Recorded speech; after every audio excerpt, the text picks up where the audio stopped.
శ్రీమాత్రే నమ. జయ గురు దత్తాత్రేయ నమ.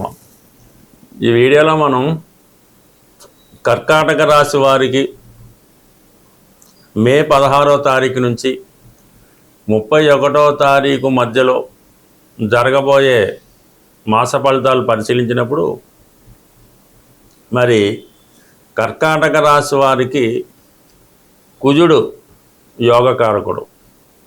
వారి యొక్క జన్మజాతకంలో వాళ్ళు పుట్టినప్పుడు కుజుడు ఎంత బలంగా ఉంటే వారి యొక్క ఇంప్రూవ్మెంటు, ఉద్యోగం, పెళ్ళి ఇవి అంత బలంగా ఉండడం జరుగుతూ ఉంటుంది.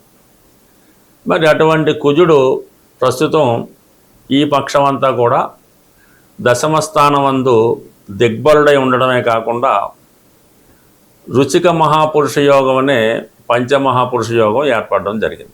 సో ఆ కారణం వల్ల జాతకుడి యొక్క కాన్ఫిడెన్స్ పెరుగుతుంది.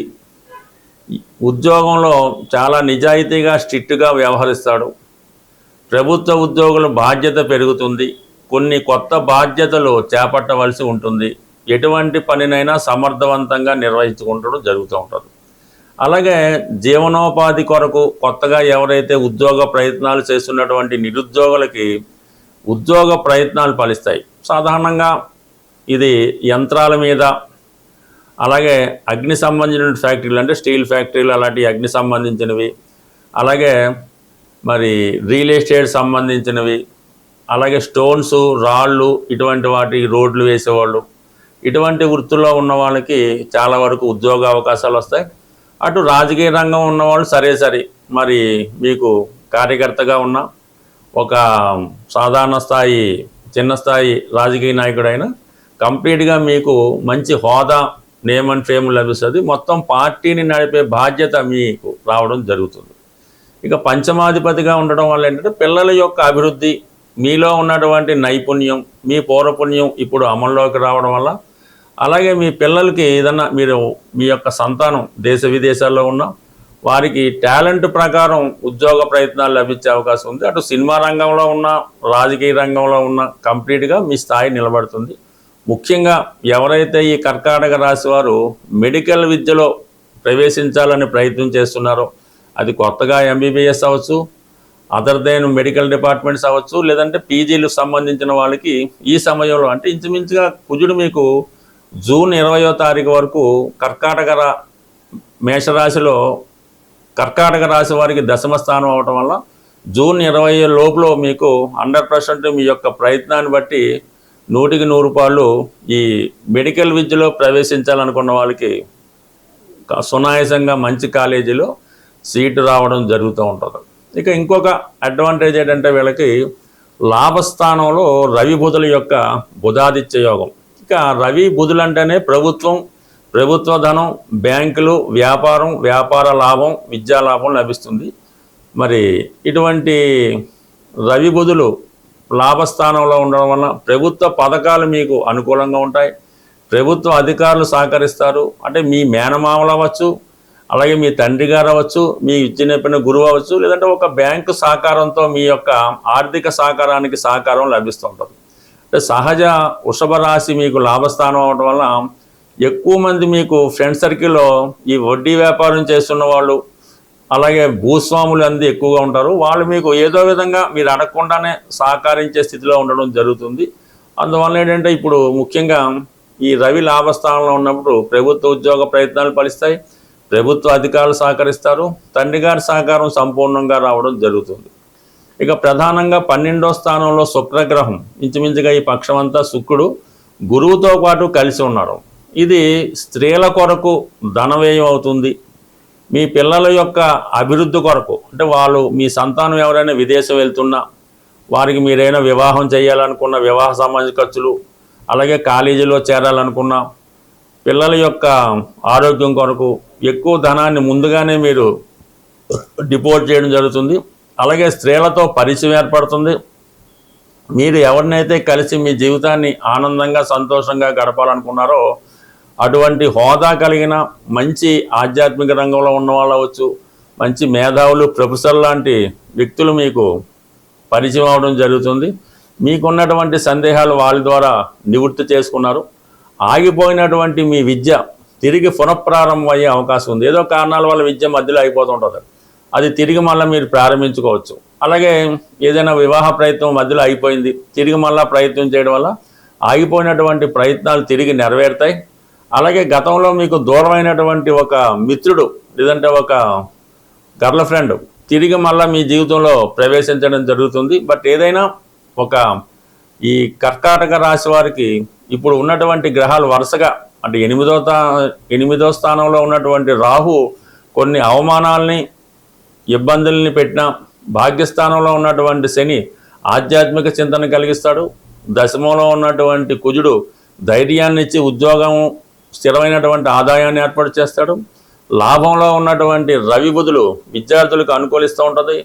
వ్యయంలో ఉన్నటువంటి గురువు ప్లస్ శుక్రుడు మీకు జీవితంలో సంపూర్ణమైనటువంటి ఎంటర్టైన్మెంట్ ఆనందాన్ని ఇవ్వడం జరుగుతూ ఉంటుంది. బట్ ఏదైనా కర్కాటక రాశి వారికి అతి త్వరలో మరి వచ్చే పక్షం జూన్ 1వ తారీఖు నుంచి రాశిలో ప్రవేశిస్తున్నటువంటి గురువు సంపూర్ణంగా మీ జీవితాన్ని మార్చడం జరుగుతుంది. ఈ వీడియోలో మనం కుజదోషం మీద ఉన్న అపోహలు, అపార్థాలు వీటి గురించి తెలుసుకునే ప్రయత్నం చేద్దాం.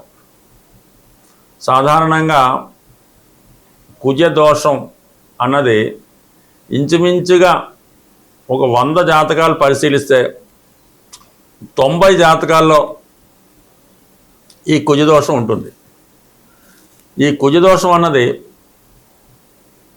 లగ్నం నుంచి, చంద్రుడున్న స్థానం నుంచి, అలాగే శుక్రుడున్న స్థానం నుంచి లెక్క పెట్టడం జరుగుతుంది. ఇది లగ్నం నుంచి ఉదాహరణగా తీసుకుంటే 2, 4,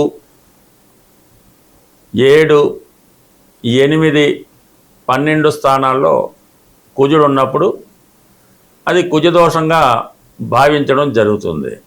ఇలాగా లగ్నం నుంచి 2, 4, 7, 8, 12లో ఉన్న, చంద్రుడి నుంచి 2, 4, 7, 8, 12లో ఉన్న, శుక్రుడి నుంచి ఉన్న అది కుజదోషం అవుతుంది.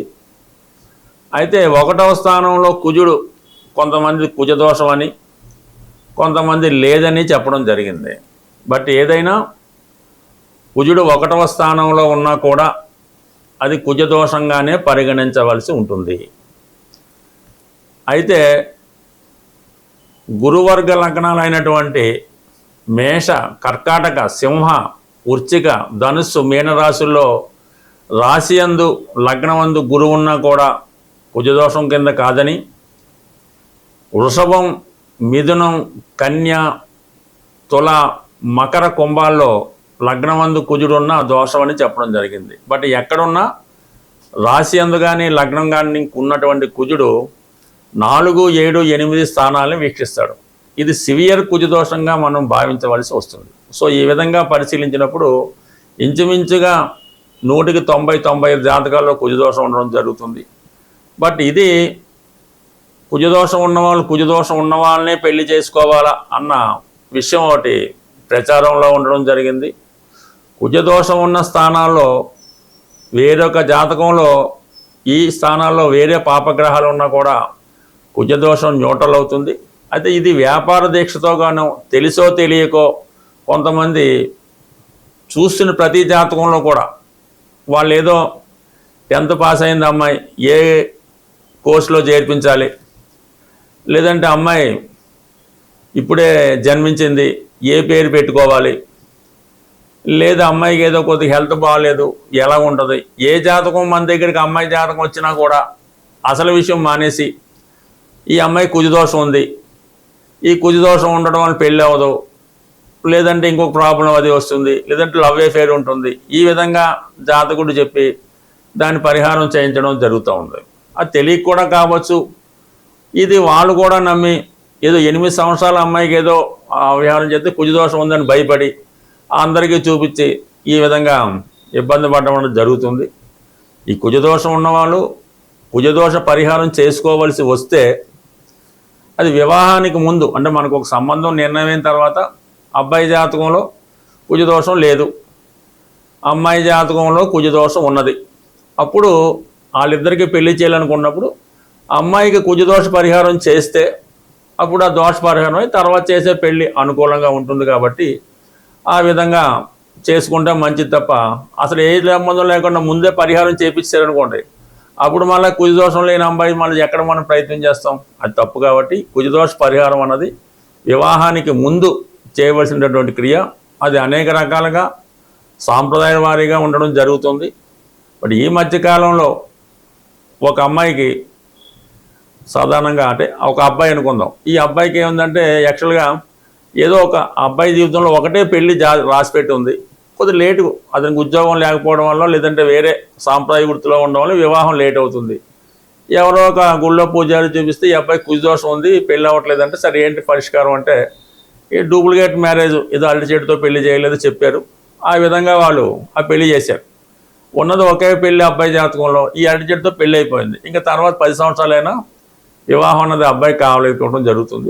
అందువల్ల తెలిసో తెలియకో కొన్ని పరిహారాలు చేయడం వల్ల వారి జీవితంలో ఈ విధంగా పెళ్లి కాకుండా బ్రహ్మచారిగా ఉండిపోవడం కూడా జరుగుతుంది. కాబట్టి ఈ కుజదోషం గురించి పెద్దగా అపోహలొద్దు, చిన్నపాటి పరిష్కారంతో ఈ సమస్య సాల్వ్ అవుతుంది. ఈ కుజదోషానికి అనేక రకాలుగా ఎగ్జాంపుల్స్ ఉన్నాయి. కొన్ని లగ్నాలకి, కొన్ని రాసులకి, కొన్ని నక్షత్రాలకి కుజదోషం అన్నది ఉండదు. అలాగే కొంత ఏజ్ దాటిన తర్వాత కుజదోషం ఉండదు. గురు దృష్టి ఉంటే కుజదోషం ఉండదు. ఇలాగా కుజదోషం ఒకటైతే 99 రకాలుగా పరిహారం జరుగుతుంది. బట్ ఏదో ముందు జాగ్రత్తగా చేసుకున్నా కూడా అది పెద్దగా ఏమి దానికోసం భయపడి జీవితాలు నాశనం అయిపోయినట్టు ఇబ్బంది పడే పరిస్థితి అయితే లేదు. కేవలం ఇది ఒక అపోహ తప్ప ఇది పెద్ద కొంపలు మునిగిపోయే దోషం అయితే కాదు. బట్ ఇది బ్రతుకు తెరువు కోసం చాలామందికి ఇది ఉపయోగపడుతుంది. అంటే కొంతవరకు బతకొచ్చు, కానీ మరీ అన్యాయంగా బతకకుండా అవతల వాడిని భయభ్రాంతులకు గురి చేసి జీవితాలను నాశనం చేసే విధంగా శాస్త్రం ఉండకూడదనే ఉద్దేశంతో ఈ పరిజ్ఞానాన్ని మీకు అందివ్వడం జరుగుతుంది. బట్ ఇంకా అనేక శాస్త్రం, అనేక డెప్త్ ఉంది. నాకు తెలిసినటువంటి 1% జ్యోతిష్ శాస్త్ర పరిజ్ఞానంతో చెప్పడం జరుగుతుంది. స్వస్తి.